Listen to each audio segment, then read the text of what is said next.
For those who don't know, the Pan-African movement is one to connect black people, regardless of where you're from, any part of Africa originally, that now lives anywhere else in the world other than the continent.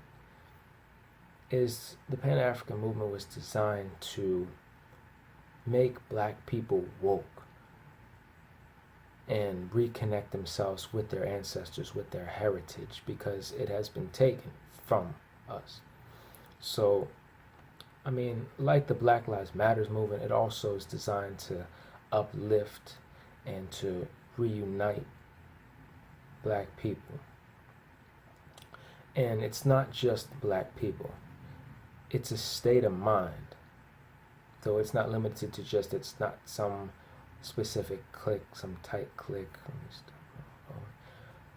For those who don't know what the Pan-African movement is, it is a movement designed to reunite black people throughout the world, people that were originally from Africa that now live in other countries. Much like the Black Lives Matters movement, it is designed to uplift and to unite, and maybe even get them to visit or live back where they came from, someplace in Africa, and move out of this Western hemisphere. This was created by and directed toward a black crowd with slave ancestors. It is also an attempt to stray from the Western lifestyle for its poison and to move to the East to have a different life.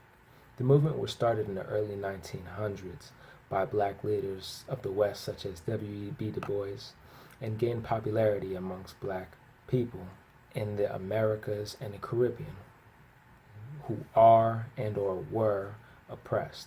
It gained its popularity when Mosiah Garvey began his teachings. His voice and incredibly motivational, moving speeches, many of which can be found on YouTube. We were taken from Africa to figuratively make a boot for America to step on us with, and we've been treated that way since.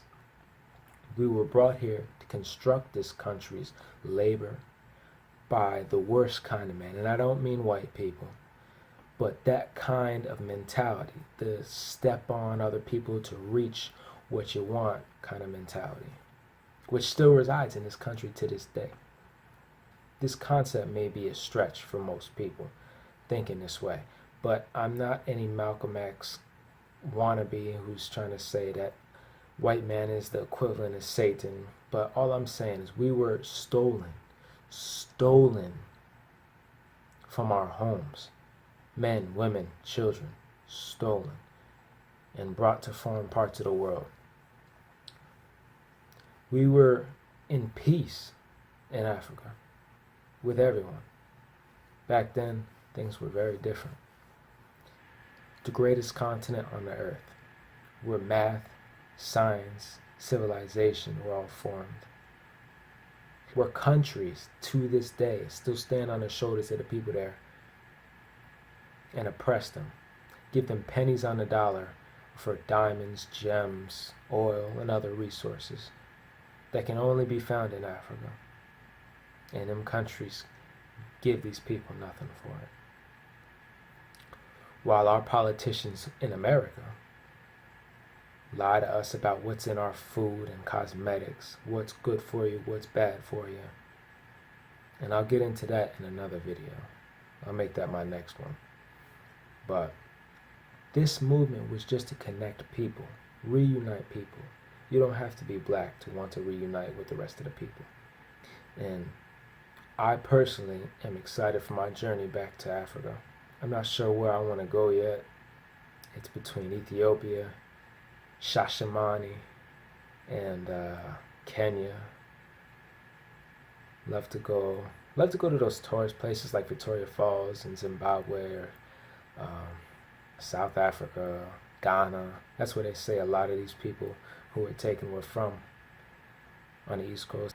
Support black-owned businesses, but more importantly, do not shop where you're not going to be hired. I don't care where the brand is from. I don't care about this designer, this and that. Support the people that support you. Support black businesses. Things are hard enough to be small business in America, no matter what the kind of business. Things are hard enough being black in this country or any minority. So definitely reach out and try to support the community. Right now we have the illusion of freedom and rights because it's on paper. But when you look at all the police officers that go off and kill innocent black men and get off for it, you see we're not so equal after all. When you know black men kill a white man, he's go straight to prison. The judge slammed the hammer down, don't want to hear nothing else about it. But let's free ourselves from liberation and bondage, mental slavery. Stand up and fight for your rights.